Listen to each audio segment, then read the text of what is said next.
随着万龙殿将士陆续抵达，何家人也在苏若离的带领下，一同前往香榭丽温泉酒店报道。伊藤菜菜子和秦烙雪也在同一天前往，并且与苏若离分在了同一组。而且由于三人报道时间很接近，所以三人的房间也都相互挨着。洪武因为有便利条件，所以早早就给自己和陈泽楷预留了挨在一起的房间。之所以要住在隔壁，是他们两个都很清楚，一方面两人关系不错，相互熟悉，另一方面两人可能是这次培训里唯二的没有任何武道基础的新手，所以两人住得近些，平时也能多多交流，甚至抱团取暖。用洪武的话说，无论哪个班里的倒数第一和倒数第二都是好朋友，这是亘古不变的真理，在他和陈泽楷两人身上也是同样适用。学员到齐，叶晨便打算给他们再留一天时间熟悉环境，随后便正式开课。而就在这些学员熟悉环境的时候，叶晨从网上网购了一套简易的口服液灌装设备，并将这套设备拉到了香榭丽温泉的半山别墅。此时的他就像个造假药的商贩，正在操作着那套设备，不断地灌装一种没有任何商标和标志，甚至连生产日期都没有的3无口服液。药品有多种使用形态，其中以口服和注射居多，而口服药中口服液的形态其实并不多见。不过叶晨这次捣鼓口服液，是打算将手里上次炼制的那批增强版散血救心丹全部都融入水中，然后灌装成每支10毫升的口服制剂。这批口服制剂每10毫升的药液中含有约莫为1/10颗增强版散血救心丹。按照叶晨的规划，这批口服液要在正式开课之后给到所有参加培训的学员，确保人手1支，剩下的则作为接下来数次考核的优等生奖励。原本叶晨也动过用丹药培养一批武道高手的想法，但是对叶晨来说，炼制丹药有2个比较大的阻碍，一个是自身的灵气消耗较大，另一个则是名贵药材有时很难得到。现如今叶晨炼制的几种丹药，除了散血救心丹的药材比较简单之外，其他的或多或少都1、2味可遇不可求的珍贵药材。而炼制散血救心丹虽然简单，但叶晨也绝非是想炼多少就能炼多少，他体内的灵气全靠培元丹补充，而培元丹也不是无限供应的，所以他不能肆无忌惮地挥霍灵气去大批量地炼制散血救心丹。别的不说，单就这100多名学员，1人1颗散血救心丹也要把他累个半死。但是洪长青的药鼎帮了叶晨一个大忙，药鼎不但能够提高药效，而且还能够升华药效，实际的炼制效率提高了至少5倍。如此一来，便能大大降低叶晨自身的行为成本以及灵气成本。口服液灌装好之后，叶晨便将口服液暂时存放在半山别墅，自己则打算驱车返回市里。不料他正准备出门，便接到了洪长青的电话。电话那头，洪长青恭敬地说道：“叶大师，属下有事想跟您禀报，不知会不会打扰了您？”叶晨随口道：“洪天师，有什么事尽管说吧。”洪长青道：“回叶大师，我那个大弟子龙思琪已经带着太真道上下200余人抵达金陵了，是吗？”叶晨笑了笑，问道：“什么时间到的？”洪长青忙道：“回叶大师，思琪刚刚给我打来电话，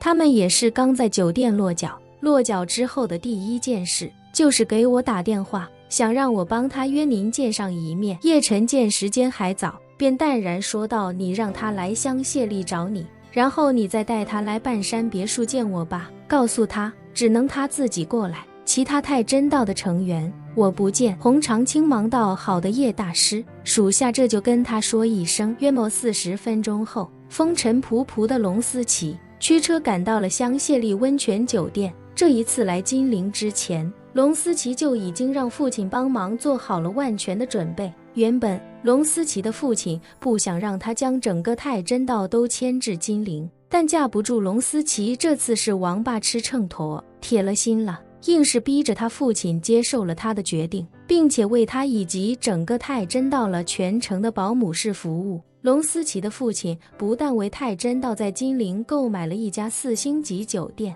以此来作为整个太真道的落脚的，还专门从美国派来自己的一位心腹，带着一个完整的管理团队，直接将整个酒店的运营管理全部接手。之所以如此大费周章，为的就是能给女儿以及太真道成员无微不至的服务，同时也能让太真道成员在这家酒店更加自在。除此之外，他还给这家4星级酒店注资了5000万美元，说白了，这笔钱就是他给太真道的运营经费。酒店管理团队用这笔钱给太真道配了多台车辆，又准备了大量的生活用品，剩下的钱则用作他们的生活费。龙思琪开着来香榭丽温泉酒店的奔驰 G63， 便是他父亲安排手下昨天才加了80万直接从 4S 店提出来的现车。由于香榭丽温泉酒店到半山别墅还有一段山路，洪长青在得知龙思琪是开车过来之后，便直接等在门口，待龙思琪到了，便直接坐进副驾，指挥着龙思琪开车上山。上山的路上，洪长青问他：思琪啊，你是怎么跟太真道你那些师兄弟还有师叔师伯沟通的？怎么这么快就都同意跟过来了？其实洪长青的潜台词是，龙思琪刚接手掌门，短短几天时间都未必能让太真道上上下下对他掌门的身份完全接受，就更不用说信服并且言听计从了。龙思琪也不是傻子，他直接开口说道：师尊，我回去可没跟他们说你已经把掌门之位传给我的事儿。洪长青惊讶地问：啊，你没说？龙思琪撇撇嘴：我为什么要说啊？我要是说了，哪还拉得动他们？我去。洪长青脱口道：你该不会跟他们说的是把太真道迁来金陵是我出的主意吧？龙思琪点点头：对啊，我就是这么说的，也就只有您才有这个影响力和号召力，不然的话他们怎么可能这么听话？赶紧就收拾东西跟着过来啊！洪长青欲哭无泪：思琪啊，思琪，你是真坑爹啊！你用我的名义把他们骗过来，可我也不是太真道掌门了，你这打算怎么跟他们交代啊？龙思琪一本正经地说道：师尊，我为什么要跟他们交代啊？要交代也是您去交代啊！洪长青急了，脱口道：我还交代个屁啊！我都不是太真道掌门了。龙思琪问：师尊，您不是掌门，那谁是啊？说罢，他不等洪长青发话，便直接斩钉截铁地说道：我不管谁是掌门，反正我不是。洪长青气得吹胡子瞪眼道：你怎么不是？我都把掌门之位传给你了，掌门信物还有太真混元道全本我也都传给你了，你才是太真道第40任掌门啊！都这个时候了，你不能翻脸不认了吧？思琪。龙思琪表情严肃地说道：师尊，您要是把太真道祖传的药鼎一并交给我，那我肯定认啊，可关键是药鼎您没给我，太真道历任掌门都能得到传承的药鼎，到我这儿就莫名其妙的没了，您总不能让我背这个黑锅吧？我也不敢背啊。说到这，龙思琪又道：所以师尊，我今天过来不光是要拜见叶先生，也是想跟您表个态，